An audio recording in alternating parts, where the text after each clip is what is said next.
All right, starting again. Let me just make sure that my slide's slow.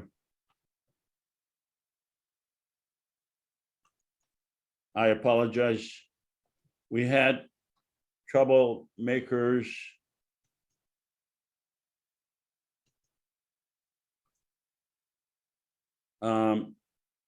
I just got a message that says FRANKE WILMER is requesting remote control over your screen.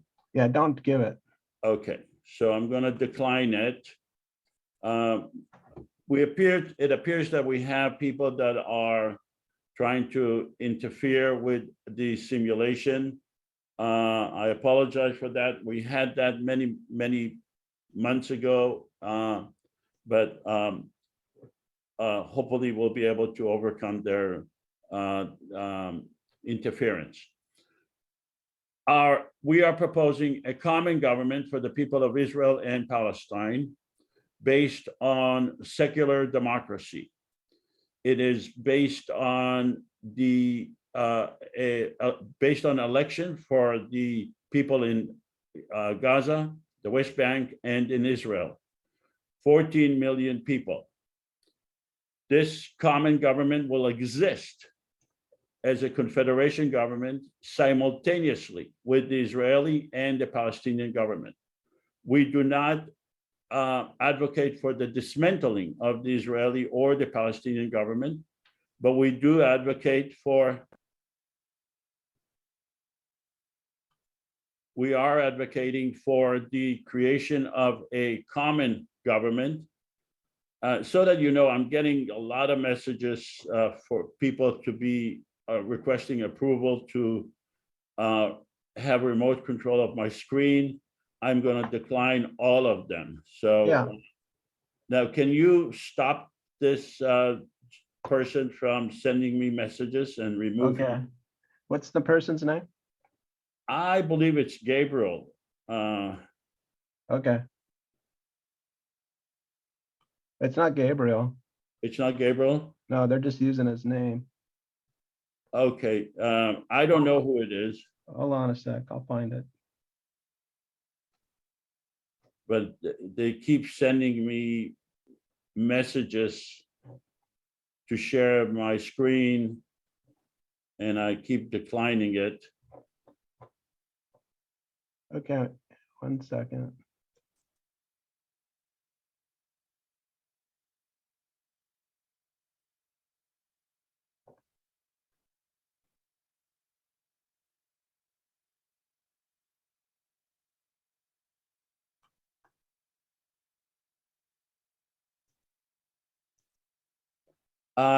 This Muhammad Asherson, I think is the one. I wouldn't let him in.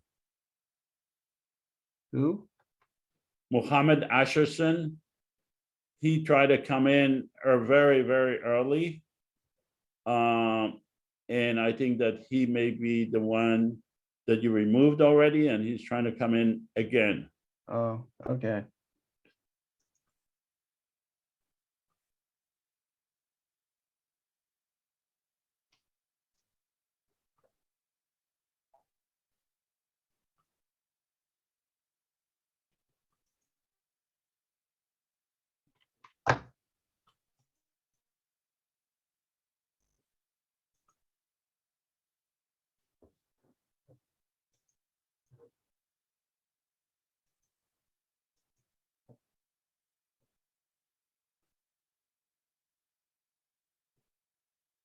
Are you able to identify who the people are?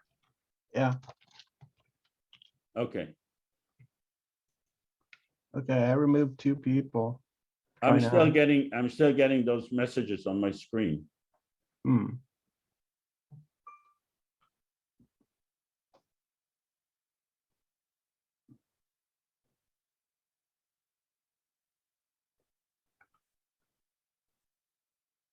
Well, let's try.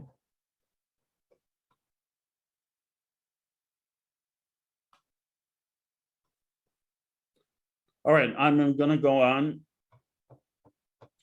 we believe that a common government could make peace, could find a consensus for the people of Israel and Palestine, and would be able to pass legislation that would be acceptable to both the people of Israel and Palestine. This common government will be based on secular democracy, based on equality between Israelis and Palestinians, and fairness for both people, and will give it peace. And we believe that peace is the ultimate security for the people of Israel and Palestine. Then, so that you know, this person is still sending me messages on my screen. I will let you know when he stops. Okay. My name is Joseph Avasar, and my email is josephavassar@gmail.com. I would very much appreciate receiving comments from you after the simulation. I apologize for the delay and the participants that are set on interfering with this meeting. Actually, it is quite flattering because it is clear that they understand that this is a good system to make peace, and these are not people of peace, as you can see by their attempt to disrupt. And they understand the potentiality of a common government, of the government that we are proposing, and therefore they are threatened by it, and they feel that it is necessary for them to interfere. So, like I said, this is flattering, and we will hopefully we'll be able to remove them from this simulation. We have a constitution. The constitution is available on our website. If you go to our website, the constitution is in 3 languages, in Hebrew, Arabic, and English. If you go to our website, www.ipconfederation.org, you will be able to read the Constitution. The Constitution basically states that this common government will be a regular democracy with 3 branches: a legislative branch, executive branch, and a judicial branch. 300 parliament members in Israel, the West Bank, Gaza, and Jerusalem. They will pass legislation, and the legislation that they will pass, in order for them to pass legislation, you will need 55% of the Israeli and the Palestinian parliament members. And then it will be submitted to the Israeli and the Palestinian governments for approval. So it's a system that provides checks and balances for both sides, and it's a system that provides legitimacy to the Palestinian and the Israeli people, and it's a system that will marginalize the extremists on both sides, and will be a shining example of democracy and tolerance for both sides. Our guest today is FRANKE WILMER.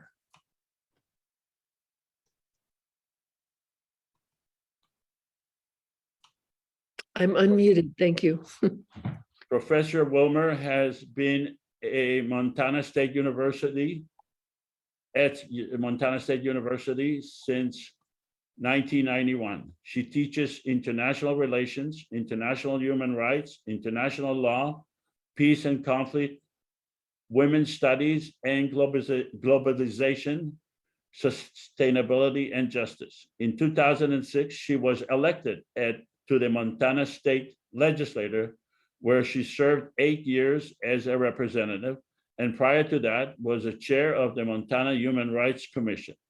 Her most recent book, Breaking Cycles of Violence in Israel and Palestine, Empathy and Peacemaking in the Middle East, analyzes the role of Israeli and Palestinian peace activists in disrupting conflict narratives through empathic engagement. I think these people that are trying to disrupt are good example of the necessity of your book. Our next speaker on September 11 will be Professor Menachem Klein of Bar-Ilan University in Israel. He is a professor of Middle East and Islamic Studies, and he will be speaking to us on September 11, 2022. On October 2nd, we will have conversation with Gidon Levy of Haaretz. He's a Haaretz journalist. Many of you are probably familiar with him. He was in one of our simulations about a year ago and was very, very positive about the common government that we are proposing. We will have Professor Ian Lustig on October 16, 2022. He's a professor of political science at the in the University of Pennsylvania. Then on October 30th, we will have May Pundak. She's with Land for All. She's a feminist lawyer, activist, and social entrepreneur, and she will be speaking to us about Land for All. I anticipate that the simulation today will last 120 minutes. We will have several segments in the simulation, and then we will have question and answer and closing remarks. We have a short video that explains what the formula of a confederation. The conflict between Israelis and Palestinians has endured for generations. And instead of time healing the wounds, it's only caused the anger to fester and the violence to grow. But what if there was a way to alleviate the tension? Something that may not outright solve every problem, but at least create a forum that encourages a peaceful compromise. Welcome to the Israeli-Palestinian Confederation, a common third government between the Israeli and Palestinian citizens, specifically designed to foster peace, tolerance, and economic prosperity between the two nations. Here's how it works. First off, both Israel and Palestine will keep their respective governments. Israel's Knesset and the Palestinian National Authority will remain unchanged. The Israeli-Palestinian Confederation, IPC, will be a third entity acting as a unifying agent between the two. The IPC will comprise 300 parliament members elected from 300 districts in Israel, the West Bank, and Gaza. Above them will preside a president and vice president, one Israeli and one Palestinian. In order for the IPC to pass a law, it will require a 55% majority from its Israeli representatives, as well as a 55% majority from its Palestinian representatives, thereby preventing either side from monopolizing the legislature. Of course, the IPC won't undermine the political power of either the Israeli or the Palestinian government. At any time, Israel or Palestine may veto a law passed by the IPC. If neither side vetoes, the law is passed. And the two nations are another step closer to resolution. Please help us make this a reality. The Israeli-Palestinian Confederation. We might speak different languages, but we all mean the same thing. Dan, so that you know, I'm not getting those messages anymore. We usually conduct a pre-simulation survey. We would like to do it again, and we'll ask you to vote. Please vote on the pre-simulation survey at this time. Do you support a common government for the people of Israel and Palestine, the West Bank and Gaza, to make peace? All of you, please vote yes or no. Okay, have another 30 seconds. We have 10 out of 11 voting yes, and 1 out of 11 voting no. And so that's 91% yes and 9% no. The number is high in favor of a common government because I suspect many of you have participated in previous simulations, so you would, you're more likely to support it. it doesn't really mean that the general view of society is the same. This purpose of the simulation is to demonstrate how the IPC, Israeli-Palestinian Confederation, could make peace between Israel and Palestine. We're not having a historical review of who is to blame, although we do believe that it is necessary to have a review of who is to blame, but this is not what we are doing today. We're not anti-Israel or anti-Palestine. We are pro-peace. And we are asking that you would not digress from the purpose of the simulation and discuss who is to blame. This is not the right time to do so. We are not set up for that purpose. The speaker, FRANKE WILMER, is not a representative for the IPC. She was just invited as a previous legislator and a professor to stress test the IPC formula that we are proposing. We are pro-peace. We have our own narrative. We anticipate that when the common government will be created, it will have its own narrative, not the Israeli narrative or the Palestinian narrative, but a common narrative for everyone. We expect to have a rigorous discussion, and so that it's clear, we do not preclude other formulas for peace. We think our formula is the best, but we are not precluding others. And we invite others to demonstrate their formula for peace. We will ask FRANKE WILMER to judge our formula for peace based on these three criteria. Could the IPC formula attend peace? Yes or no? Is the IPC plan implementable? Yes or no? Is there a downside for either the Israeli or the Palestinians?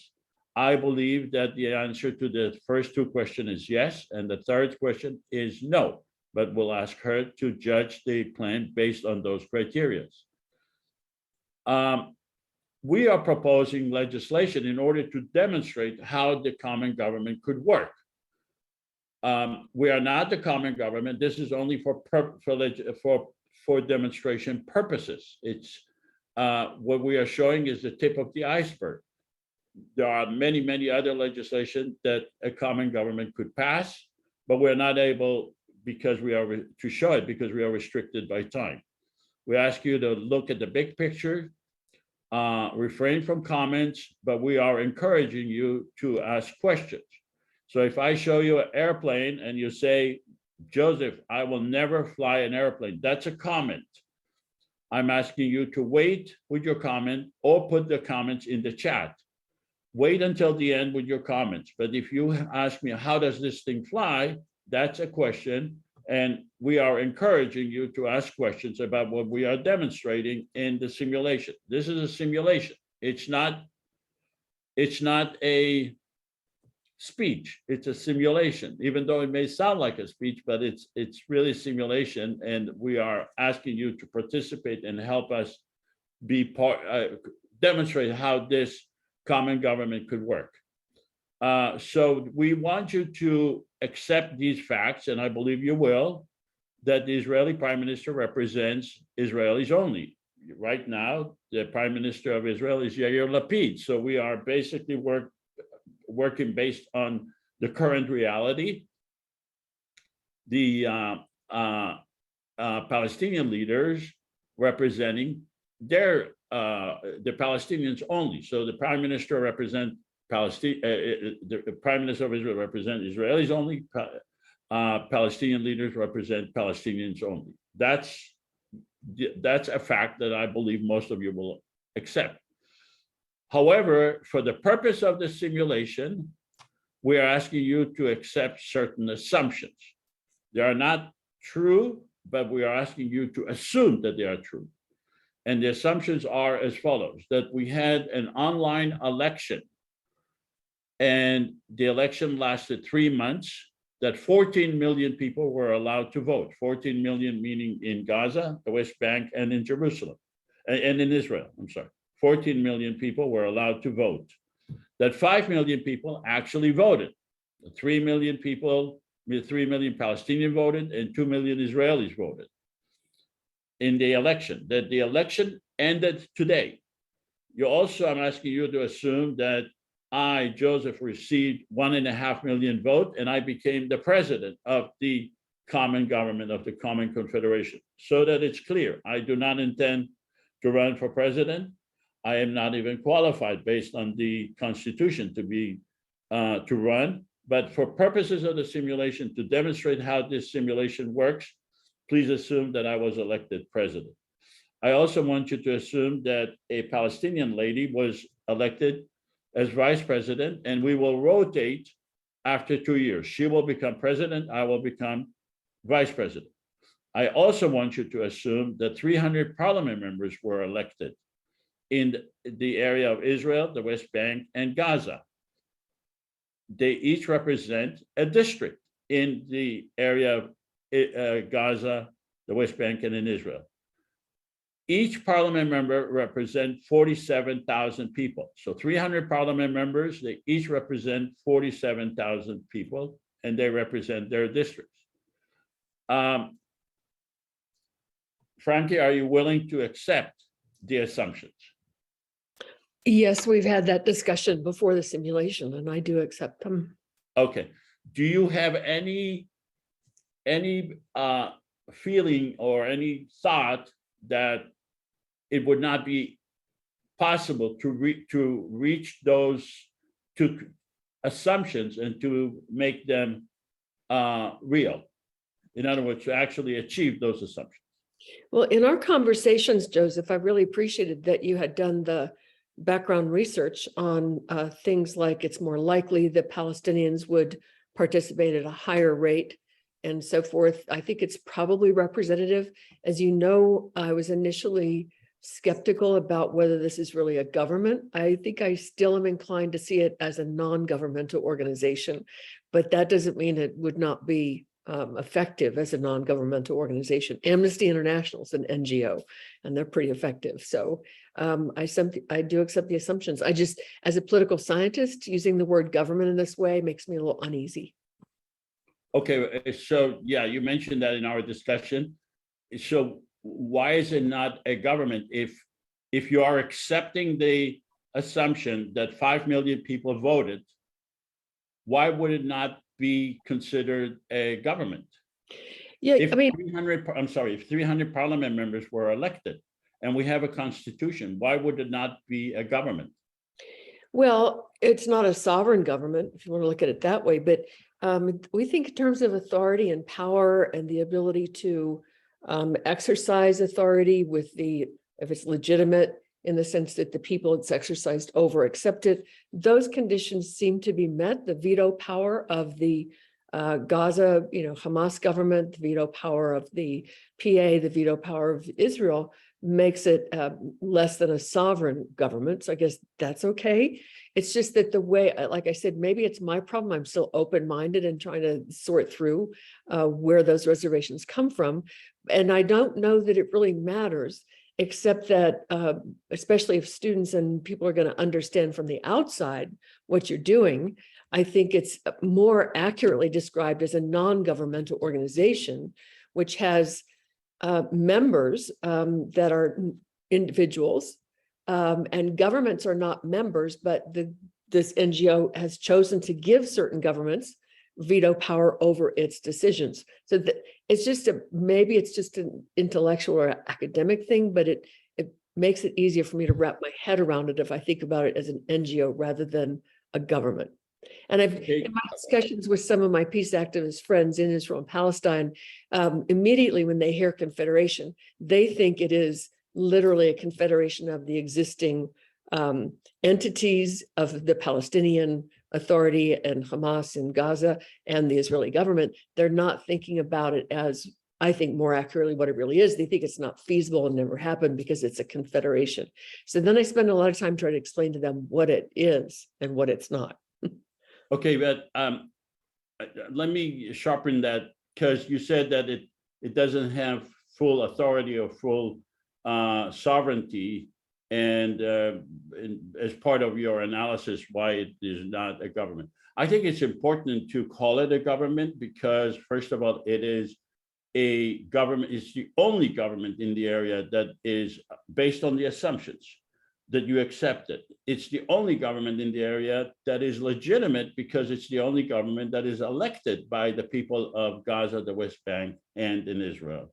Mhm. And it does not have the same authority as the government of Israel or the Palestinian government, but it has legitimacy from the entire population, and it will be gaining authority by its legislation. But I find, I mean, nothing personal, but I find that not calling it a government after 5 million people voted is a little bit condescending, because let's look at the state of Montana. The state of Montana doesn't have full authority. It does not have ability to prevent people from coming into the state of Montana. It does not have military. It does not have ability to go to war. It does not have a passport. It does not have the ability to, it doesn't have a monetary system. It doesn't have its own coin. It is part of a conglomerate of other states under the federal government. It does have its own government with limited authority. So why would that be different from what we are having here? 5 million people voted for us. Yeah, and I don't want to get too far off topic, as you know, and I'm sorry that you see it as condescending. I don't feel that way about it. Some powers are reserved to the state that the federal government is not allowed to exercise over the state. Right. So that does have some authority that's separate from and independent of the federal government. A confederation, normally in political science anyway, like I said, it might be just an academic bias, but is made up of equally sovereign participants or entities. The Confederate States of America, the European Union, where they can withdraw by choice. So it like I said, it may just be a semantic thing, but I think in my 70 years, 50 of which I've been studying, practicing political science, the idea that it's a government, it doesn't fit with any previous model that I have in my mind about. So you have an issue with the word government or with the word confederation? It sounds like you have more issue with the word confederation. Yeah, possibly, except that we don't have a lot of good examples of confederations that have their own governments, right? We have confederations of existing states like the European Union. And so is the EU a government? Yes. But people can withdraw. Is it elected directly? The parliament is, not the ministers, and so on. So it's just that there's no pattern in my mind of such an entity as this. So it's hard for me to wrap my head around the words we're using to describe it. That's all. Okay. So I believe that the assumptions are achievable because it is, if we think of a war between Israel and Gaza is more than $100 million a day. With $100 million at total, these assumptions could be reached. So let's go on to the next slide.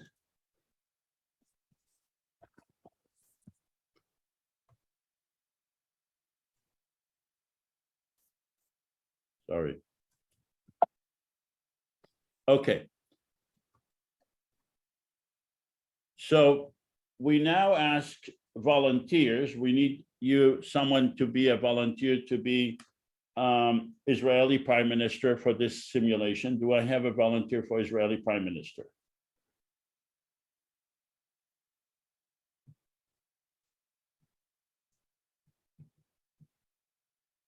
I can be. Did someone raise his hand to be Israeli Prime Minister?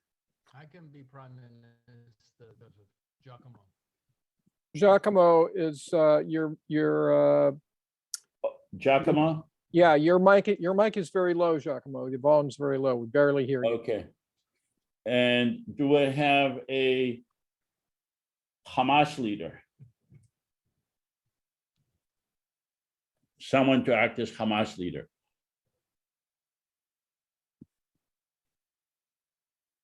I need a volunteer for Hamas leader. And I need a volunteer for PA leader, Palestinian Authority. I'll be a Hamas leader. Libya. Okay. And what about PA Authority? I'll be PA. Okay. All right. Good. So the rest of you, we will ask you to be either Israeli or Palestinian parliament members in the common government. So choose your area, either Israeli or Palestinian parliament member. That your area could be exclusively Palestinian, could be exclusively Israeli, or could be mixed. But use this map and remain that parliament member throughout the simulation. So could we have a show of hand as to who is Palestinian parliament members? Please vote yes as Palestinian parliament member to see who you are. Palestinian parliament member. Okay. Frankie, are you acting as either Israeli or Palestinian parliament member? Yeah, for the first time, because as you know, I've been sitting in on a couple of these. I did click yes on Palestinian. I think I was an Israeli representative from Tel Aviv, South Tel Aviv last time. But if you don't want me to be in a role, that's fine too. Okay, Israeli from Tel Aviv is Israeli. Right, but that was last time. I was just saying Yeah, this time I clicked Okay, all Palestinian. right. No, I just want, because some people think that if you are a Israeli Palestinian, you are Palestinian. No, you are a Israeli because you have a Israeli identity card. Okay, so we have 6 Palestinian parliament members. Let's have a show of hands for Israeli parliament members.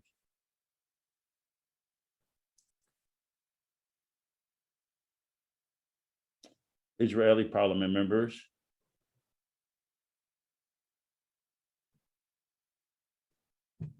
Okay. And some of you may join later, but so we have 3 Israeli parliament members and 6 Palestinian parliament. All right. So I may ask you what area you represent, so just remain intellectually honest and continue to represent your district. Libby, would you be so kind as to read the first page of the Constitution? We believe that Palestinians and Israelis are entitled to equal rights under the law and guaranteed human rights and freedom. The Israeli-Palestinian Confederation does not intend to supersede or supplant the Palestinian or Israeli governments, nor to abrogate or undermine any agreements between those governments. We recognize the need to work with the Israeli and Palestinian governments. Our purpose is to resolve conflicts and to expand the relationship between Palestinians and Israelis in a fair and equitable manner. We believe in equal rights under the law, guaranteed human rights, and freedom for all. All right. So the common government, the Israeli-Palestinian Confederation, is a separate entity. It does not intend to supersede or supplant the Palestinian or Israeli governments. They will remain intact, and we are not there to dismantle those governments. And we are not there to dismantle any agreements between them. They can agree to whatever they want, including 2 states, including 1 state, whatever they want. They can agree. We, however, recognize and we believe that they both failed to make peace and they are not really able to reach agreements, but we do not preclude the possibility, constitutionally, we do not preclude the possibility that they would agree between them, and we will not undermine those agreements. Let's go to the second page of the Constitution. Libby, please. We voluntarily give the legislators and the governments of Israel and Palestine veto power over legislation we pass relating to the domain of control of those governments. We believe in the separation of power between the legislative, executive, and judicial branches. We believe in the creation of a permanent secular government for all the people residing in Israel and Palestine. We believe in having a separate judicial branch relating to IPC legislation with Israeli and Palestinian judges, with a system to avoid biased decisions based on nationality. All right, so the essence of our existence is that we say we are a common government, we have 300 parliament members, we will pass legislation. If we pass legislation that is acceptable to both the Israeli and the Palestinian parliament members, we will submit those legislation to the Israeli and the Palestinian governments as long as the legislation affects their sovereignty and control, and we will give those governments a veto power. So that creates a safety net for the Israeli and the Palestinian governments and their people. Does anyone have any questions regarding the Constitution?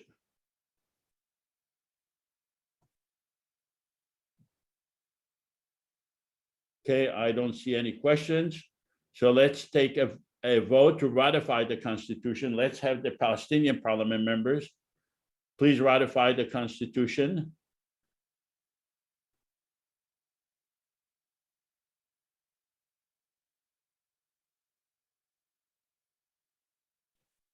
Okay. Please publish the vote. Okay. 83% ratified it, so that it is clear if the real government is elected, there will be no possibility for a parliament member to vote against the Constitution, just like in any other democracy. So the Palestinian parliament members who voted no in the real world will be expelled, and the person who received the second number of votes in his or her district will become a parliament member, because you cannot, you have to accept the Constitution. Just like in any democracy in the world, if you want to be part of the parliament or the executive branch, you have to accept the Constitution. So in reality, that person would be expelled. But you can stay right now because this is a simulation. Let's have the Israeli parliament members please vote.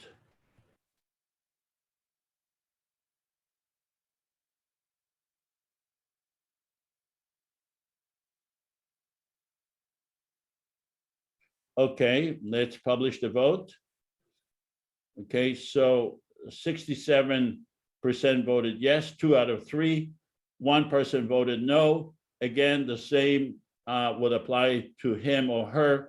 You would be expelled from the parliament because you cannot participate in the parliament unless you accept the Constitution. The Constitution is the basic documents that both sides accept in order to pass legislation and to move forward. If a person does not accept the Constitution, he cannot or she cannot be part of the parliament because she or he does not accept the Constitution. Now, they can be part of the Israeli government or the Palestinian government. By the way, I don't know if the Israeli and the Hamas leader and the PA leader are not allowed to vote. You are in a separate government. So you are not allowed to vote even if you, because you are in a separate government. All right. Does anyone have any questions now about the Constitution after seeing the vote since we ratified the Constitution? Should we ask why people are voting against the Constitution? All right, good question. Let's talk to the Palestinian parliament member who voted no. Could you please identify yourself?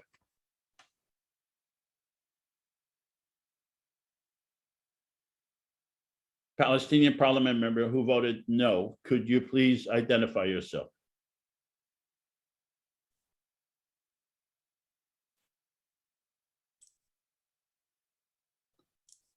All right. Let's have the Israeli parliament member who voted no. Could you please identify yourself? David Cohen, Okay. David, what area do you represent? What is your Israel. district? Israel, No, I know, but what area in Israel? What is your district? I did not mention it, but let's say Tel Aviv. Okay. Okay, so you ran for the parliament. You were voted you were voted into the parliament by your district, and you were aware of the Constitution before you put yourself as a parliament candidate. I assume you told your constituents that you would work hard for peace and for prosperity for the people in Tel Aviv. And now you are voting against the Constitution. So David, what is your reason for voting against the Constitution? Okay, it's because I am unclear about the rules of the governance rules. My big question is this one: is the West Bank government, is the Gaza government, are there sovereign states? We are not. That's not part of the Constitution. We are saying we believe that the Palestinians and the Israelis are entitled. So you voted on the Constitution. There are 2 pages to the Constitution. Yeah, but I voted against the Constitution because I am not clear if the 3 entities are sovereign nations that have decided to set up a confederation. If they are not sovereign, they're not legitimate. Okay, what part of the Constitution did you not understand? Is the one I just explained. Is I am not clear. What you said is not in the Constitution. Well, so I don't accept the Constitution. Okay, so you do not accept the Constitution without being able to tell us what part of the Constitution you do not accept? Well, is the fact that the Constitution is not clear or silent about the fact that the Palestinian Authority or the West Bank government and the Gaza governments are not sovereign. Because if they're not sovereign, the Constitution does not mention anything about. Okay, well, that's why I'm not supporting the Constitution.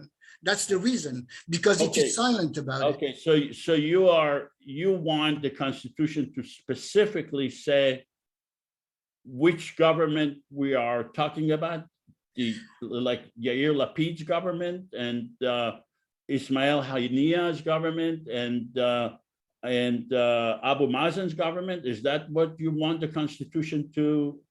I want the Constitution to say clearly that the 3 entities that form the Confederation are sovereign states. If not, they are not legitimate. Because let's say, what is the proportion, what is the participation rate in the Israeli election to set up the Confederation? What is the proportion? You mentioned 2 million people out of how many potential voters? Okay, so the government, the common government is not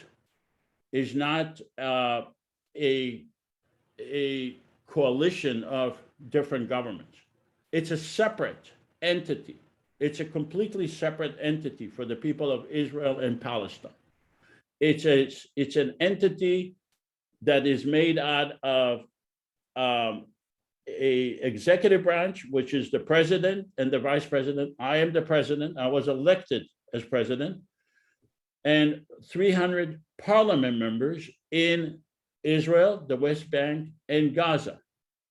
These 14 million people. It's a separate entity. It's a separate entity from the Israeli government and the Palestinian government. It's an entity on its own.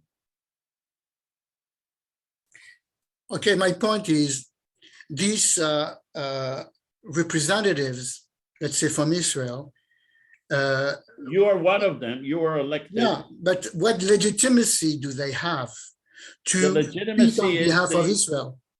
you receive, their legitimacy is the votes from the people, just like in any democracy. But let's say the participation rate is 10% in Israel. What legitimacy do they have?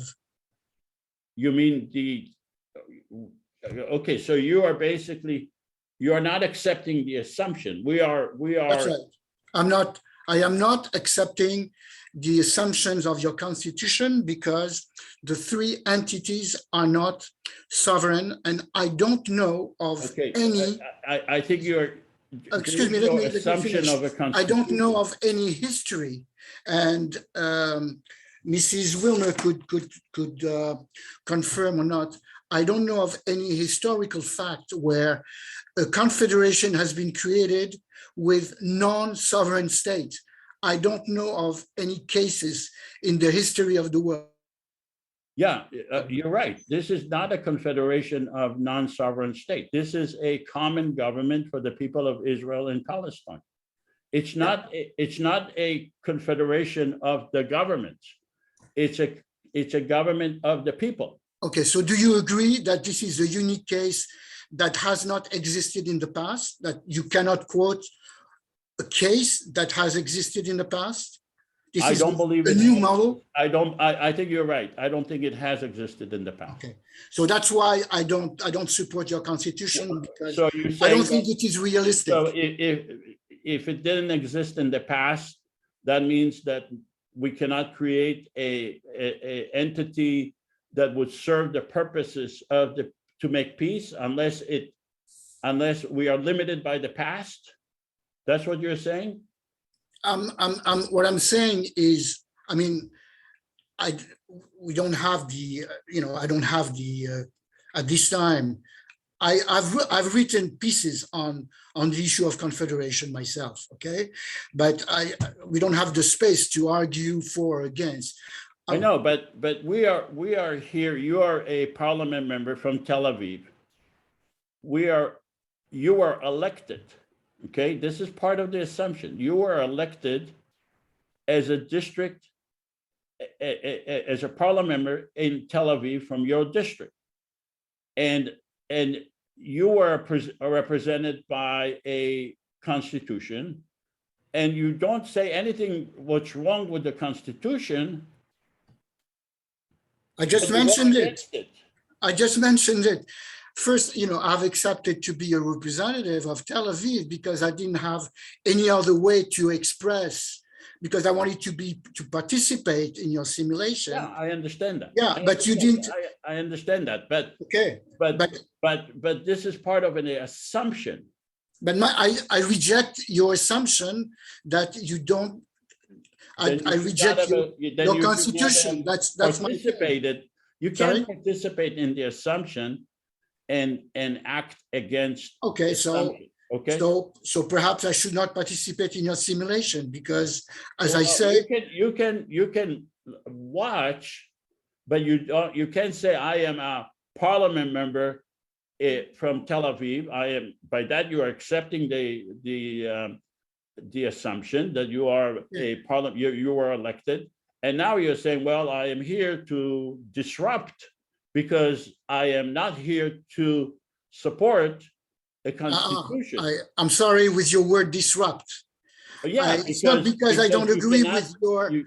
You cannot vote against the constitution. Okay, so when you represented to your people in Tel Aviv. Okay.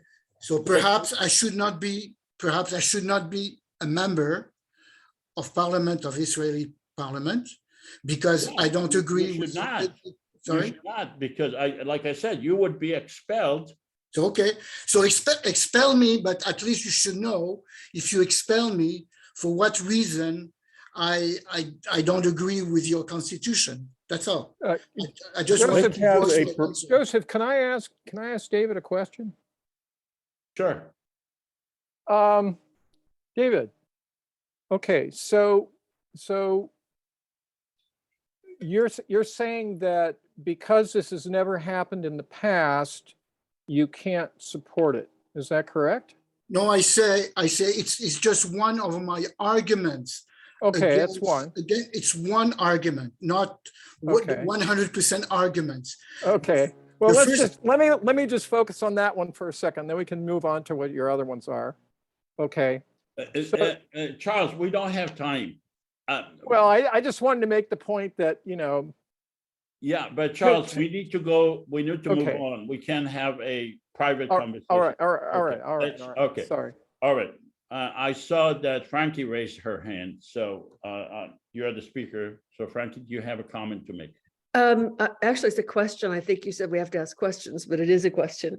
When someone does not vote in favor of the Constitution and the runner-up or the second highest vote getter takes their place, do we have to vote on the Constitution again? Because otherwise you have people representing and subject to the Constitution and representing the Parliament that did not support it one way or the other. They just stepped in as the second highest vote getter.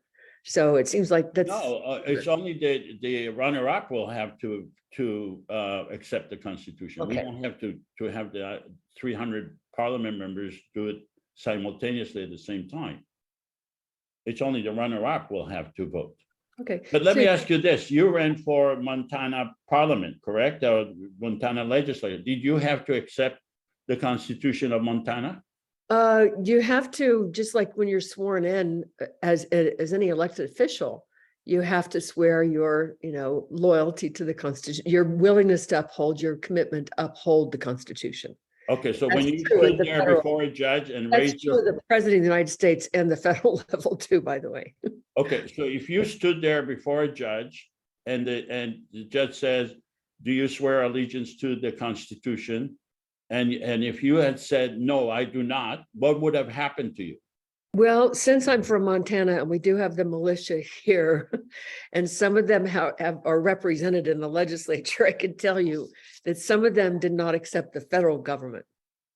And Yeah, but actually, they did not run for the federal government. you have to swear your commitment to upholding the US and the state constitutions. I see. But where it fell apart was they had a different interpretation of the federal government. For instance, obviously the Second Amendment and gun rights and so forth. They wanted to form their own militias that were officially recognized by the state government, but not under the control of the federal government. I mean, it still can be very contestable, but people they say, I'm committed to upholding the Constitution. That doesn't mean their interpretation and the prevailing judicial interpretation of that moment are the same. Yeah, okay. All right, let's go to the next issue. Since we have a constitution, so some of you may say, well, Israel will not allow this to happen, or the Palestinian Authority will not allow it to happen. If you really think about it, they don't really have a reason to object to a common government. The Israeli and the Palestinian system is not a monolithic system. So you will have enough Palestinian and Israelis voting, and the Israeli and the Palestinian and the Hamas government do not really have a reason to object to it. They haven't been able to give peace to the people of Israel and Palestine. So they will not be able to articulate a reason against it. They also do not have the legal authority, the moral authority, and they will lose legitimacy if they will object to a common government. And they never attempted to disrupt. These people today attempted to disrupt, but the governments did not attempt to ever disrupt, including the fact that we did have an election on December 12, 2012. And we had a full page ad in the New York Times. This is real, not simulated. This is real. We had a full page ad in the New York Times, and neither government ever attempted to disrupt. So I see people raising their hand. Is this about the Constitution? So can you please speak up, because I don't see who you are.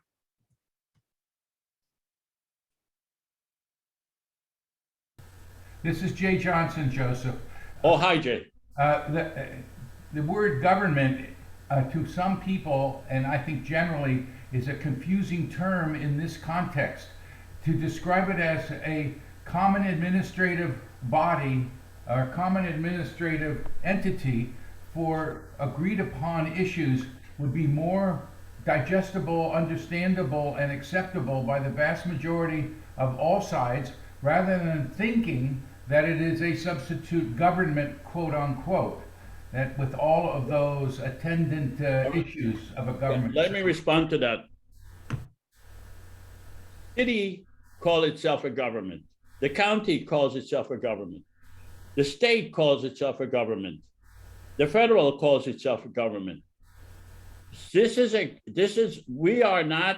We do not run to be a second-class entity, and we are not embarrassed. In fact, we receive more votes and we are more legitimate than the Israeli government because we are elected by the people of Gaza, the West Bank, and in Israel. We receive more votes for them. We are more legitimate than the Palestinian government. So why should we be embarrassed about who we are and what we want to be? We don't want to be conceived as a second-class government, second-class entity with a vague description of ourselves. People understand what a government is. I understand, I agree with you that they have a problem accepting that, but that doesn't mean that we should reduce ourselves to a second-class entity. And who is the second person? David Cohen. Yeah, hi, David. I just want to know if I have the right to comment, even though I don't agree with your constitution. No, And you is can that stay. okay? Can I speak out? Don't take it personally. I'm not taking it personally at all. Okay, good. Okay, so in your constitution, you said that decisions by the Confederate Parliament would need the approval of the states of, or the legislature of Israel, of the West Bank, and of Gaza. Is that right? Well, let's read it. We voluntarily give the legislator of the government of Israel and Palestine veto power over legislation we pass relating to the domain and control of those governments. Yes, Okay, that's all right. what it says. Okay, so therefore, let's say in the case of, let's take the case of Israel, the Israeli government has the right to veto, right? Correct. Any legislation passed by the Confederate legislator. Only if why- it applies to their domain of control. Yeah, Okay.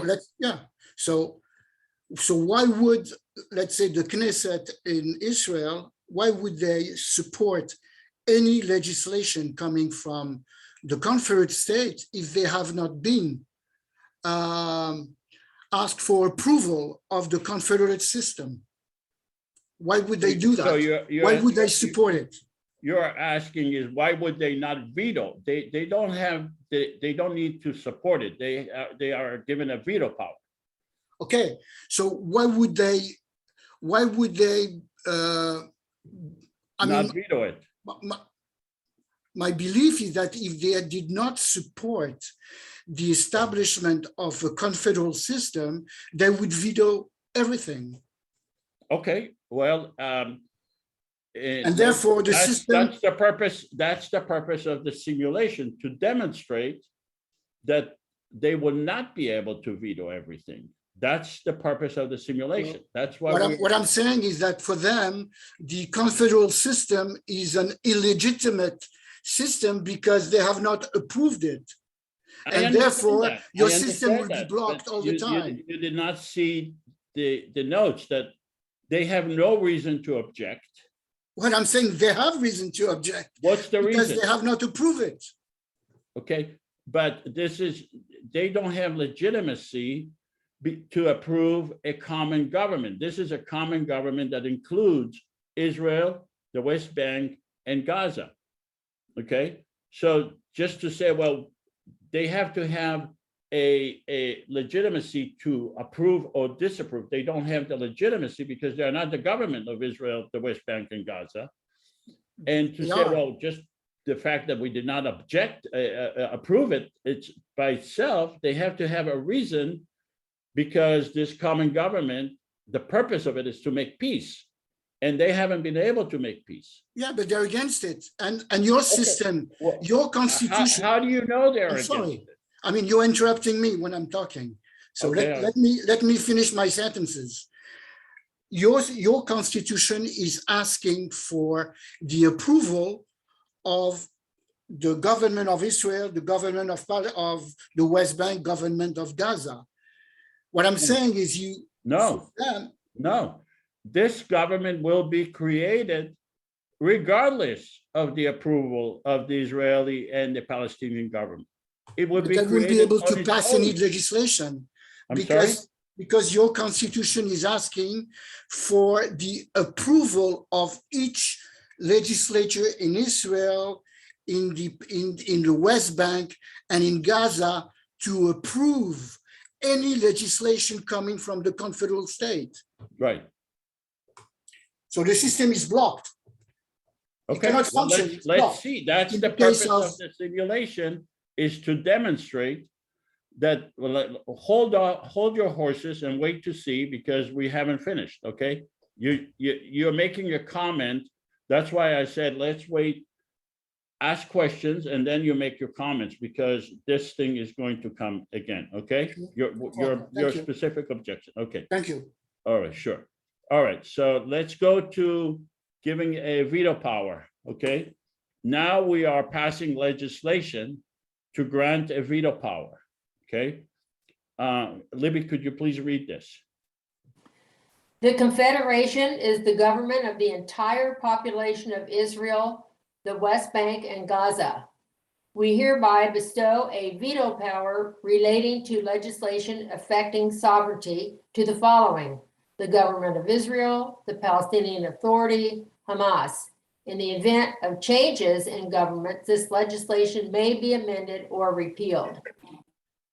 Does anyone have any questions regarding this legislation that is not subject to a veto? It's only legislation for the Israeli and the Palestinian parliament members.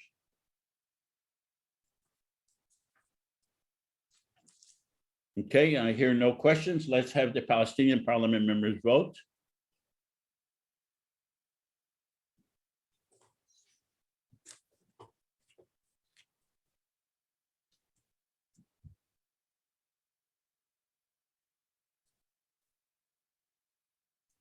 Okay, 100% of the Palestinian parliament members voted in favor of this legislation. Let's have the Israeli parliament members vote.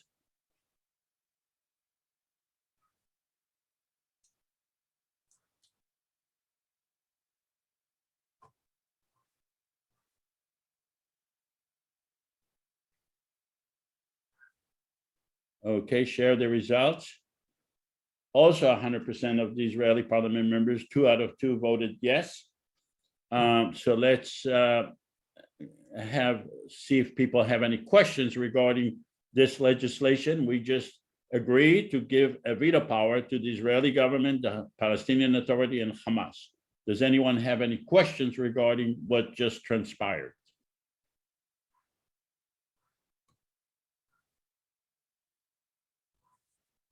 Okay. Let's go to the first legislation then.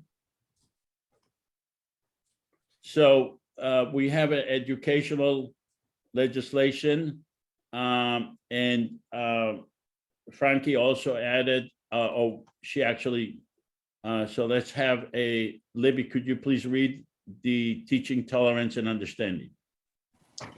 Both educational systems to teach tolerance in their public schools. Devote a certain number of hours for both sides to teach the history of the Israelis and the Palestinians.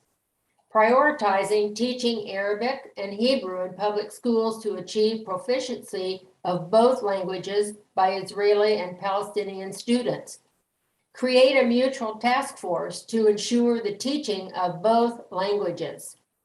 Educators to draft textbooks together and arrange for a regular exchange of teachers.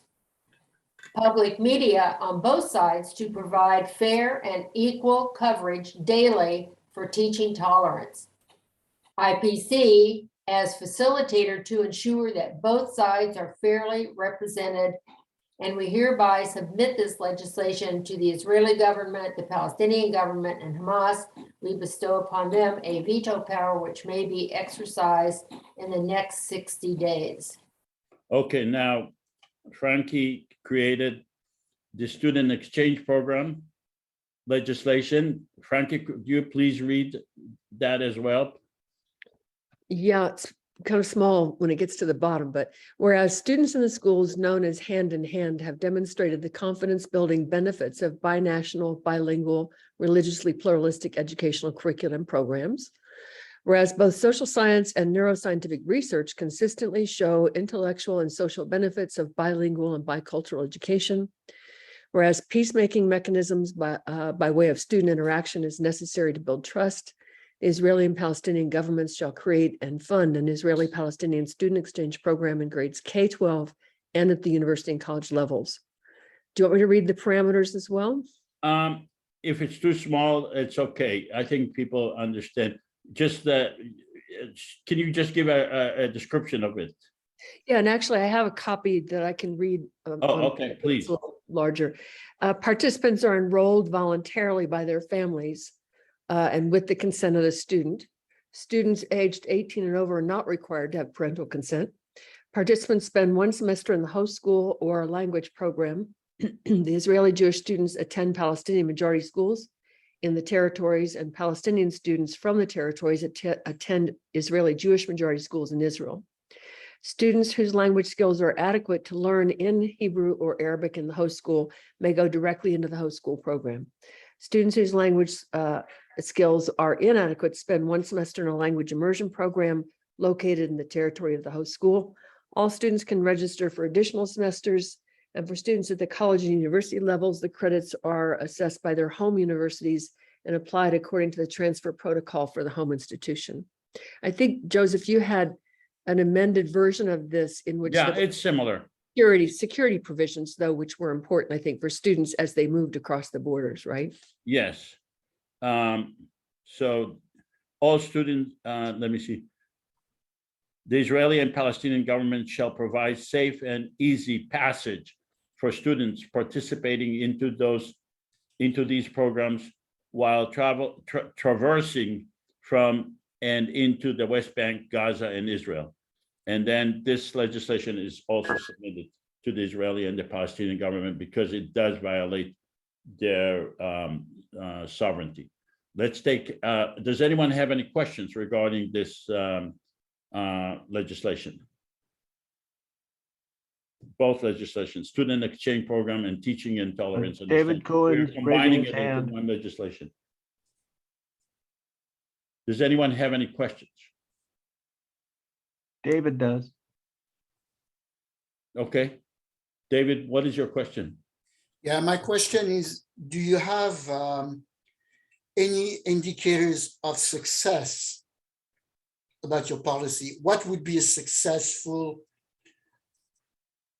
approach in your mind about these exchanges? Yeah, that's a great question, David. And I think, you could provide that these programs will be assessed at the end of the semester, and the criteria metrics established by school administrators, things like that. Really, the model is the busing that integrated American schools in the 1960s and 70s, I think. So I'm not sure measuring success is, engaging in relationships that are personal and in face and not abstract. I believe that there are some programs in Israel where, they're teaching in both languages to students. And I know of in Santa Fe, New Mexico, there's a program that brings students, high school age students from Israel and Palestine together for an immersive program in Santa Fe, New Mexico, and then they go Yep. back. The hand-in-hand schools that I mentioned in the first whereas, it kind of establishes the rationale for this proposal, are those schools. And I've visited those in Tel Aviv, and they have now one that goes all the way through high school in Jerusalem. But they're in Israel, and that's fine. They are bilingual, I would say multi-religious and multicultural cultural because they include the two languages and more that they also include Christian, Islam, and Jewish religious holidays and histories and so forth. So it's not just bi everything, right? Bilingual, bicultural, binational. And so what we don't have is Jewish students going into the territories by day anyway, back in the evening at the end of the school day, and interacting with Palestinian students in their environment. All right, let's take a vote. Palestinian parliament members, please vote on this legislation.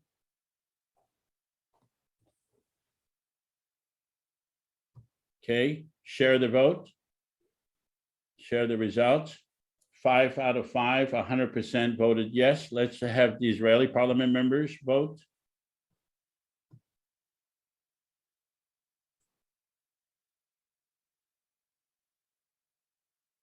Let's share the vote. 2 out of 2 voted 100%, so it passed the parliament. Let's go to the Israeli Prime Minister. Mr. Prime Minister, are you going to veto this legislation? No, I won't veto it, but I would like to make sure that whatever is adopted contains adequate review process so that we can learn from any mistakes that are made at the beginning. And as long as this happens, yes, there's no problem on my part. Okay, and let's go to the Hamas leader, Mrs. Hamas leader. Are you going to veto this legislation? No, I am not. Let's go to the PA leader, Mr. PA leader. Are you going to veto this legislation? No. Okay, so this legislation is accepted by, and I hope, David, that helps and help you understand how the common government could pass legislation, and that the Israeli and the Palestinian government will not be able to veto, because if they do veto these reasonable legislation, then they will lose legitimacy within their own people. I want to skip to we did the redrawing of the wall. I want to skip to, because we're running out of time, to the joint economic zone, because I think that's really important. Libby, could you please read the joint economic zone? Joint Economic Zone, JEZ, between Israel and Gaza. Exclusive IPC management and control. A common economy. Education, industry, agriculture, sewer treatment, desalinization plants, solar farms, wind power, and green energy. International airport and seaport. Equally accessible to Israeli and Palestinians. We hereby submit this legislation to the Israeli government, the Palestinian government, and Hamas, and bestow upon them veto power. So this legislation is dealing with the issue of Israel and the Palestinian in the Hamas area. They haven't been able to resolve this. They have been in constant violence between each other now for almost 15, 20 years, if not more. The Israeli government hasn't been able to do anything to give peace and prosperity to their own people and to the Palestinian people. They haven't been in Gaza, and so did Hamas wasn't able to do that for the Palestinian and the Israeli people. So we are saying we are a common government. We will work in cooperation with the Israeli and the Palestinian government, but we will control the joint economic zone. We will build a common economy, education, agriculture, international airport, seaport, and it will be accessible to both sides. Does anyone have any questions regarding this legislation?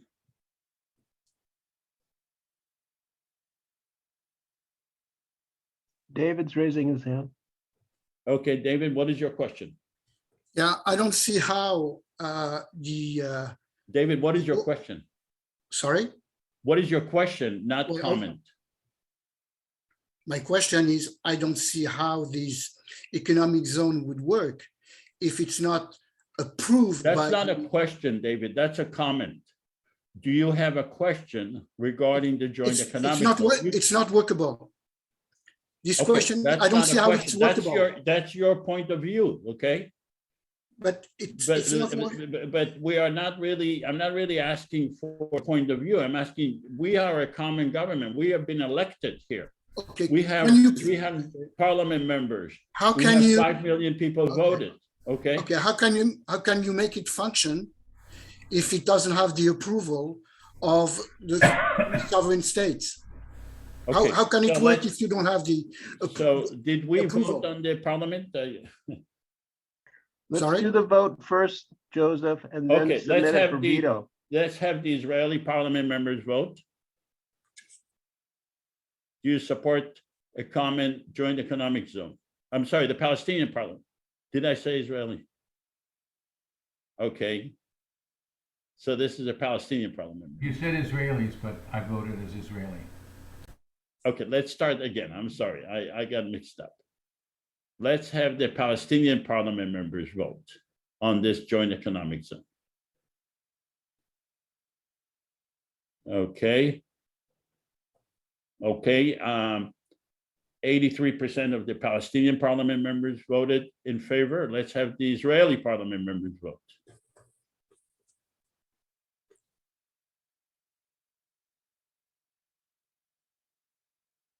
Okay. 67% of the Israelis. So this legislation passed the parliament. Let's ask the Prime Minister of Israel, are you going to veto this legislation? Yes, Okay, and why is that?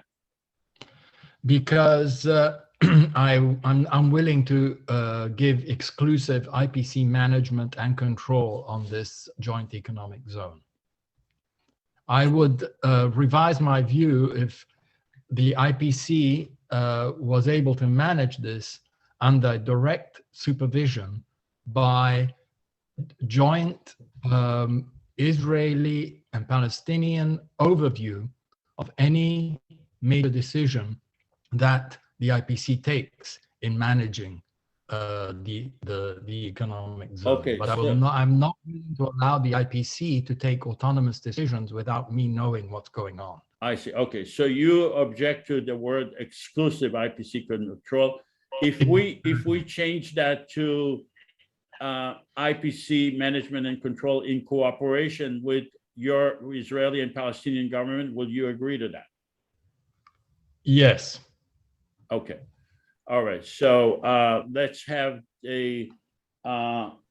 So I think that let's have the Palestinian parliament members now vote, assuming that instead of saying exclusive IPC management and control, let's say it says IPC management and control in cooperation with the Israeli and Palestinian governments. How do you vote? Palestinian parliament members. Okay. Let's end the polling. 75% voted yes. Let's have the Israeli parliament members vote. Assuming that it says IPC management and control in cooperation with the Israeli and Palestinian government. Okay, let's end the stop sharing. 67%. Okay, and so the Israeli Prime Minister agree with that.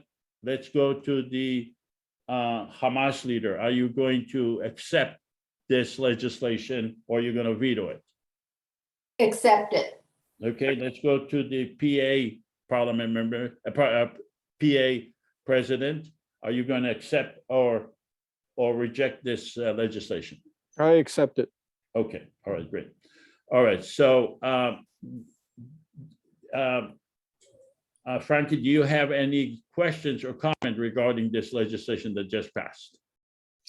No, I do like the idea of amending proposals so that they are acceptable and not vetoed by the two entities that have veto power over these resolutions. So I think that's an improvement over what we've done in the past.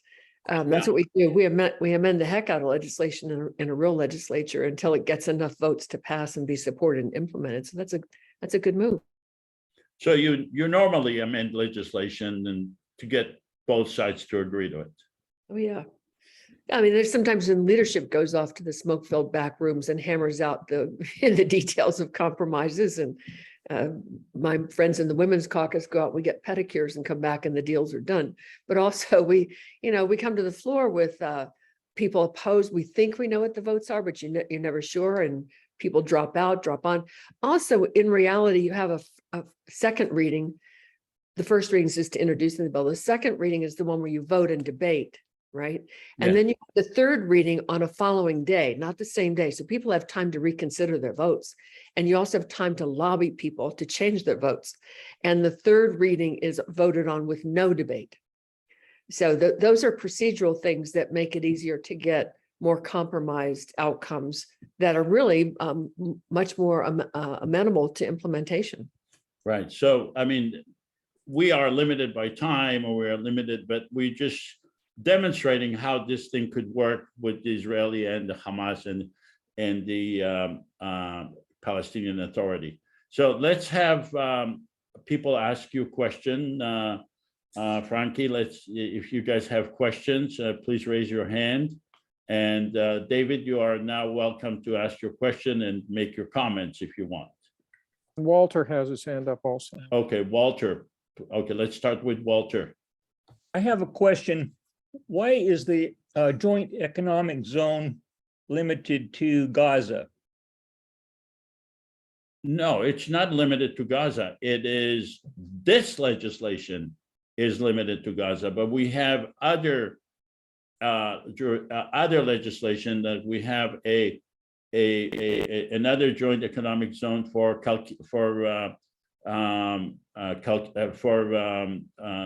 between Jerusalem and Ramallah. This is just this particular one because it involves international airport and seaport, and Gaza has a unique needs rather than in Ramallah and Jerusalem. So, but Okay. we do have other legislation. Thank you. One thing at a time. Okay, any other question? David, go ahead. Yes. Would you agree that in a joint economic zone, you have common tariffs, right? External tariffs, as it is the case now. I'm sorry, I don't understand you. Common tariff? Yeah, like for when you import products, some products have a tariff, some other products don't have. Some have a high tariff, some others that have low tariff, as it is the case now in Israel, West Bank, and Gaza. They are common tariffs, okay? So to have common tariffs, you need, in the current case, it's Israel that imposes the tariff. But in your situation, you said you will only consult the Israeli government, the PA authority, and the Gaza, right? Consult. No, it says in cooperation. Okay, cooperation. When you say by definition, when you say cooperation, it means I make the decision, or before I make the decision, I consult you, but I ultimately make the decision, right? Allow me to intervene. As Israeli Prime Minister, I vetoed the measure precisely because I did not want to lose control of the situation. The legislation approved is joint management, so Yeah. Israel has control. The tariffs are not an issue because this is a joint economic zone. If the goods imported in the zone are then sent to Israel, they are subject to Israeli tariffs. If they are sold to a Gaza authority, subject to the Gaza authority or the Palestinian authority, they will have to deal with the import rules of those entities. So there's no issue. This is just creating a joint, if you want, port, airport, and a system where everything is worked together and everything is strictly controlled. No action is taken unless the three countries, the three entities approve it. So it is a very strictly controlled operation. All right, good. Any other questions? Any other questions or comments? Frankie, do you have any questions or comments to? No, but I see David has his hand up again. Oh, okay, David, you have another question? Yeah, I mean, it's a bit confusing because Giacomo talks about joint decision-making, which I agree with, but you, in the decision that you made, you talked about in cooperation. Correct. In cooperation is not joint. Joint means each party has a veto power. In cooperation means one person makes a decision based on discussion with the other. No, the legislation that passed was said specifically in cooperation with the Israeli and the Palestinian government, which means we will work out the details in terms of if goods are imported into the international zone or international airport or the seaport. If they go to the Israeli side, then it will be in cooperation with the Israeli side. If it goes to the Gaza side, it will be in cooperation with the Gaza side. You're arguing very technical issues. It's really, you're not looking at the big picture, David. You need to look at the big picture. Okay. Because the detail could be worked out. Yeah. You cannot really undermine the big picture by arguing small details. Details could be worked out. These are technical details. Let me also add, I worked, my background, I worked in the EU for many years. And the way it works is you leave sufficient leeway for parties for joint implementation of decisions. The EU passes hundreds, thousands of laws, has passed over the years, and they are all subject to strict national control. But in practice, you always find an accommodation. There's always a way forward. And that's the whole point, the art of discussion, of politics, and that's what parliaments and governments are all about, moving forward. And so that's the idea here, is not to impose anything on anybody, but to bring people together to find a common approach. Right. Okay, my second comment on what Giacomo and you said is, and when you use the EU as a benchmark, the EU has common tariffs for all the countries. Italy doesn't have its own tariff. France doesn't have its own tariff. You mentioned that Gaza would have its own tariff, Israel would have its own tariff, and the PA also. Doesn't work. Then it's not a joint economic zone. It doesn't work. Yeah, I think you don't understand what joint economic zone is.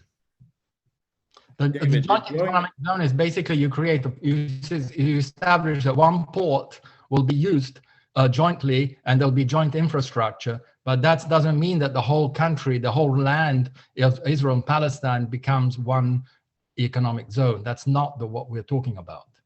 Okay, so it's not a common market. No. I see.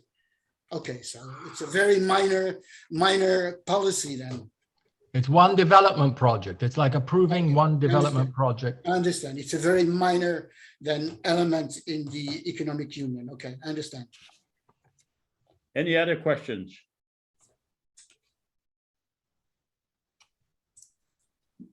David, are you now clear about why certain legislation will not be subject to a veto, that the Israeli and the Palestinian government would not be able to veto? No, I don't. I don't understand that. I think that according to your constitution, Israel and the PA and Gaza have the right to veto any legislation that comes from the Confederate Parliament. Yes, but they might not. No constitution. The point is that they would choose not to, I think. Isn't that right? true? Right. That's where I differ from you, because you did not consult them before setting up your system. So why would they agree with your rules when they did not participate in setting up the rules? Because they will lose legitimacy once the common government passes legislation that is beneficial to their people. That's the whole idea. They will not be able to veto legislation that calls for teaching tolerance and understanding. They will not have the political legitimacy to veto such legislation. I would like to hear the view of Mrs. Wilmer on that. Well, you know, I think the point is that the parliament is elected directly by people who are otherwise subject to the authority of the respective entities, one being a government, the other two being the PA and in Gaza, Hamas. So to the extent, and even if it's not, if they're not voters and they haven't voted for the PA in a long time, there's still this sense that people who are my constituents want something that I'm obstructing. And that, you know, in itself can be influential. It creates a national discussion, or let me say not national, but, you know, regional discussion, and national too, that might influence political leaders to do something they wouldn't otherwise do. So it's. All right, let's hear from Charles. Yeah, that's talking about it in terms of legitimacy is accurate, but I think it's also kind of a negative perspective. I mean, the point is that these entities, you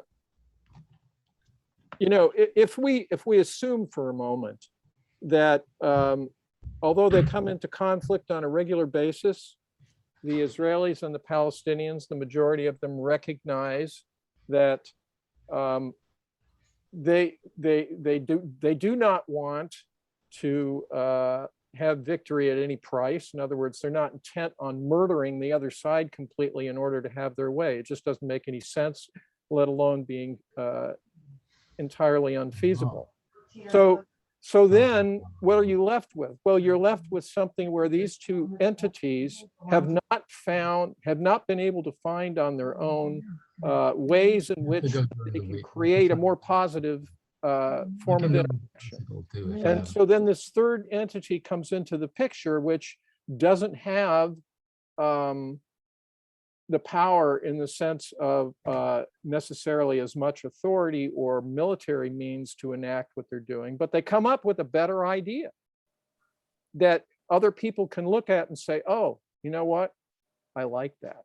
You know, that, you know, okay, maybe there's some security issues that need to be worked out about it, but if that could work, that would certainly be better than what's going on right now. That would be something that we could work with. So, Charles, yeah, I'm sorry. Did you finish? So I'm just saying that they would have a reason. They would have a reason to buy into it, not even in terms of the fact that it would undermine their legitimacy if they didn't.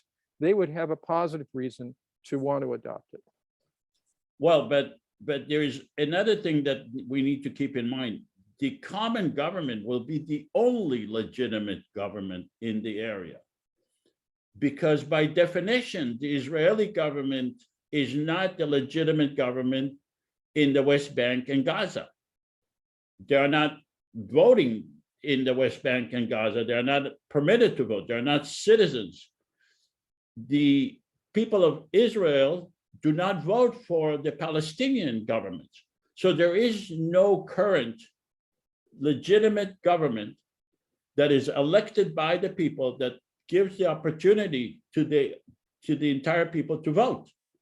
So the common government, because it gives the opportunity for everyone to vote, will be the only legitimate government for the entire area.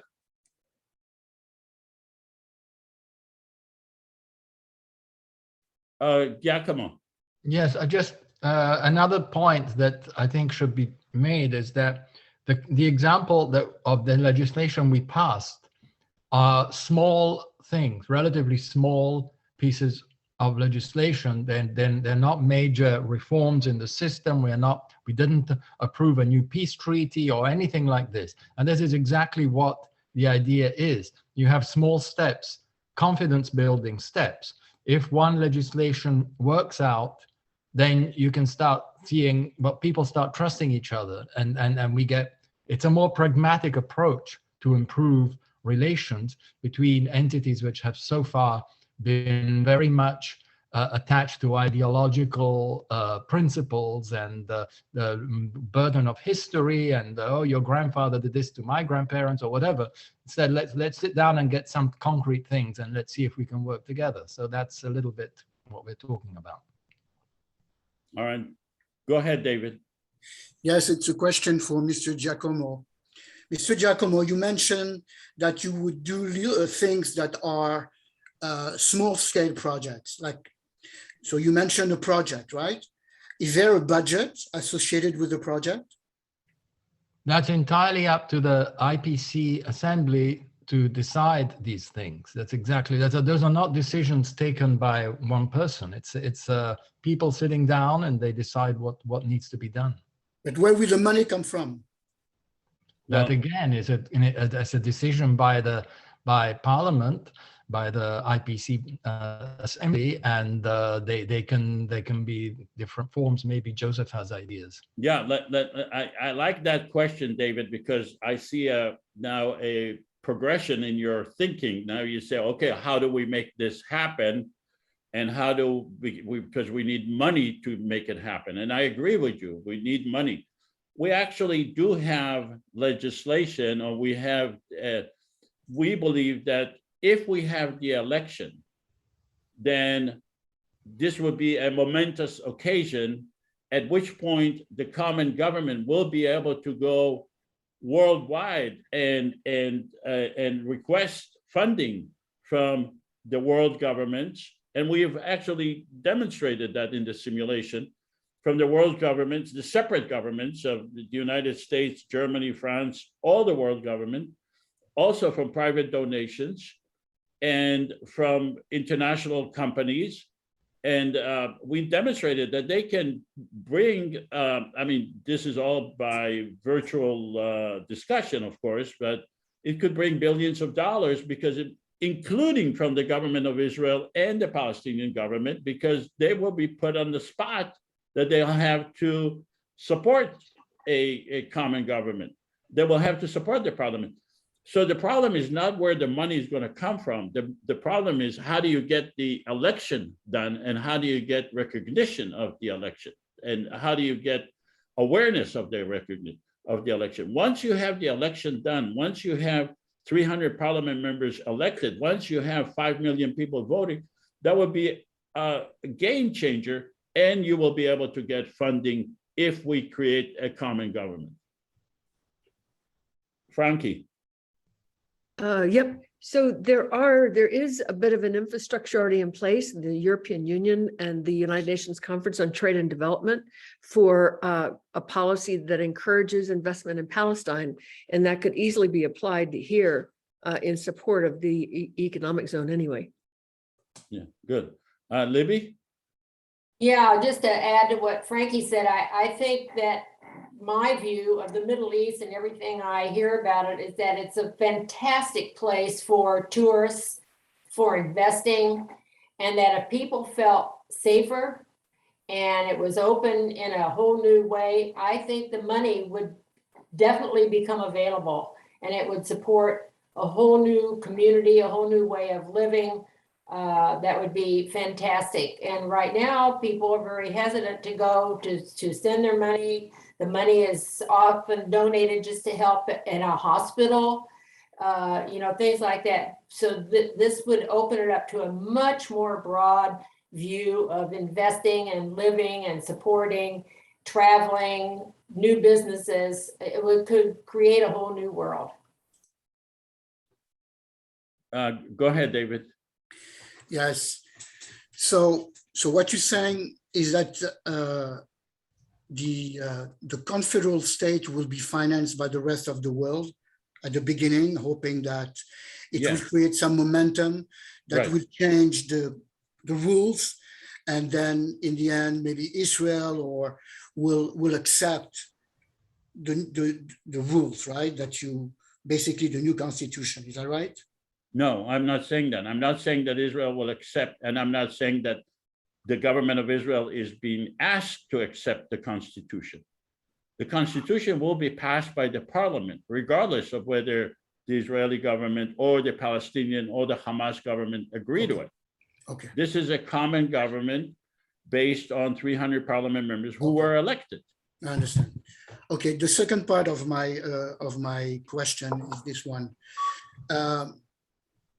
the project that we're talking about is a project that will involve the territory of Israel, the West Bank, and Gaza. Is that right?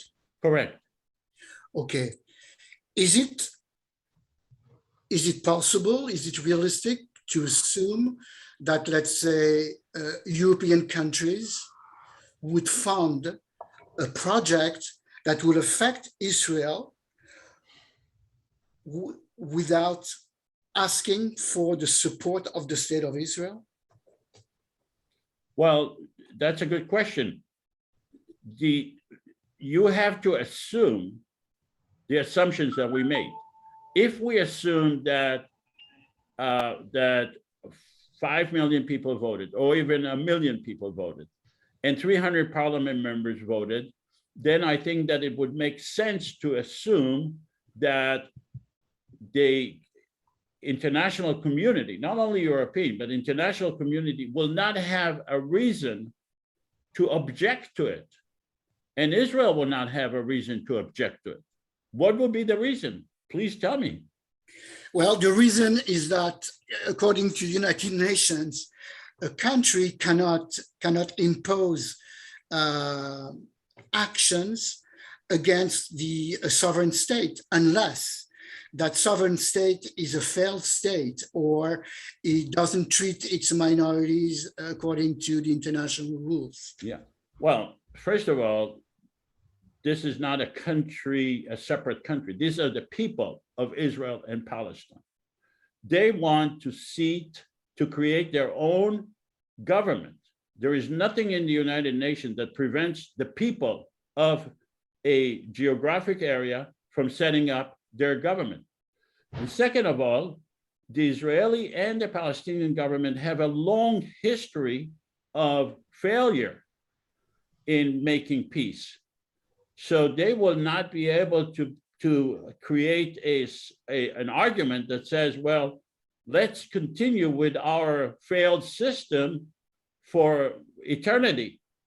They haven't been able to this is the reason for the creation of a common government, is the failure of the Israeli and the Palestinian government, and they don't have any formula for future success.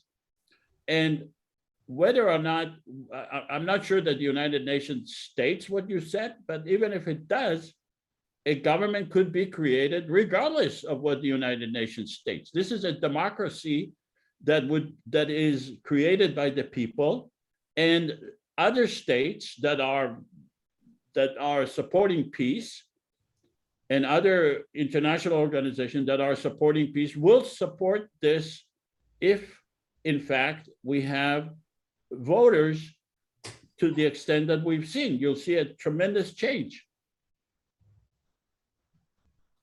All right, let me share the screen. Go ahead, Frankie, I'm sorry. Oops. You know, I still don't want to get stuck in the weeds on defining what this is, confederation or government or whatever. But if you can get to the point where you propose, as some of your legislation says, we propose, the IPC proposes this legislation to each of the governments that we've been talking about, the entities, right? If you could get, especially on this economic zone thing, that proposal to those governments, I think this is a real world implementation. You could do that, particularly in the area you described. And there is such an underemployed and overeducated, aspect to the Palestinian population. 70% of those who pursued and achieved degrees are still unemployed. So Right. I think any investor that wants to make money, and that's what they do, will see this as an opportunity to employ a labor market that's, underutilized by far, and to make money, frankly. And once people do that, that prosperity kicks in. It creates a multiplier effect. It changes everything, because then security has a common practical consequence. Not just an abstract or, not just a place to vent despair and fear, but it becomes a place where security has a dollar value, if you will, or some economic benefit to the populations we're talking about. Okay, I see a comment here from Ty. He says, you're assuming that Israel wants to change. Ty, we are not assuming that at all, but we are also not assuming that Israel is a monolithic system. This is not a project to be created by the government of Israel. It's not a project to be created by the Palestinian government. The people in Israel and the Palestinian people are not monolithic. They don't all think the same.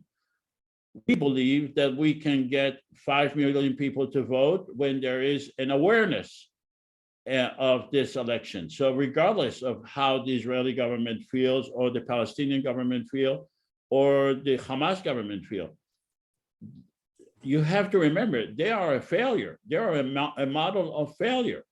And to hold them as the standard of whether it is acceptable or not doesn't make sense. But the whole system bypasses the Israeli and the Palestinian governments because they are a failure. Okay, David, again, go ahead. Yes. David. Do you agree that if you have a project that affects Israel, the West Bank, and Gaza, you need construction permits? Is that right? You're being very, very vague here. What project are we No, talking I'm about? not vague. Let's say it's a development project. You need to build buildings, let's say access roads, that kind of thing. You need construction permit. Is that right? In Israel, and yes. Yeah. You And need, who delivers these construction permits? you tell me, the government of Israel, the Hamas Exactly. government, and the Palestinian Okay. government. So if the state of Israel is against that project, how can you go ahead with that project? David, I think you're taking it the wrong way. The whole point is we're assuming that legislation was adopted by the IPC and not vetoed by Israel, Palestine, or anybody else. So automatically, the legislation will contain provisions on how to obtain construction permits and all that. That's exactly the details that you find in standard legislation. Yeah. Okay, well, I think Ty got jumped over. Joseph, Ty wanted to say something a minute ago. Okay, Ty, Yes. go ahead if you want to say something. It Or you seems can- to me that it just seems to me that Israel likes it the way it is, in fact, would like more. You just told me that it's doomed to failure. A lot of people in Israel think it's a great success. It's taking over Palestine bit by bit by bit. And the longer that they wait, the more that they get. I don't disagree with you, but I don't think that this is a system that would combine the rational people in Israel with the rational people, the Palestinian people. That's the system. It's not a system that would combine all the people in Israel with all the people in Palestine. This is why we say only 5 million people would vote. The question Based on is, your knowledge today of the Israeli population, what percentage are you calling rational? what percentage do I believe will vote for this? Do you believe are rational per your Yes, word? I believe that we will get, like I said, 2 million votes if there is a total awareness of it. Yes. I hope you're right. Well, you see, we had a discussion about it in the last simulation. And that's not really a fair question to ask because no democracy in the world ever had to prove how many people are going to vote before the election. It's not a question I'm asking. I hope you're right. Yeah, I hope the no, rational people vote your way. yeah. I just doubt it. Look, I am proposing a common government for the people of Israel, the West Bank, and Gaza that would exist simultaneously with the Israeli government and simultaneously with the Palestinian government. That would, in order for it to pass any legislation affecting the sovereignty of those governments, they will give them a veto power. The question is how many Israelis and how many Palestinians would accept that concept. That can only be done if you put it to a test once you have total awareness of it. That's all. I agree. I agree. All right, so let me share the screen and let me see how we can make this happen. Unless someone has more questions, I'll let you. Joseph, let's do a final survey. Okay. All right, after participating in the simulation, do you support a common government for the people of Israel, the West Bank, and Gaza that will coexist with the Israeli and Palestinian government? All of you, please vote. This is a question for everyone to vote.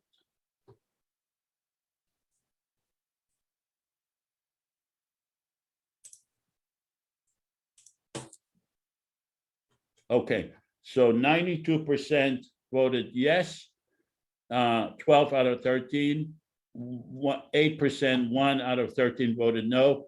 David, I assume it's you? Yes. Okay, we did not convince you. Okay. No, no. All right, okay. Let's go to the next. How do we make this happen? The way to make it happen is to create an awareness. There has to be an awareness of it in Israel, the West Bank, and Gaza, really practically in the whole world. Because democracy means equality, it means peace. The country of Estonia has 9.5 million people, 40% of them voting online. So it is possible to create online election. Common election is possible. Just want to remind you that a daily war between Israel and Gaza, full-fledged war, is more than $100 million or $100 million. $100 million would create this common government easily. So we need grassroots support. Please share and participate in future simulation. And if you have more questions, I'll let you. Otherwise, we will close and thank FRANKE. Let me stop sharing.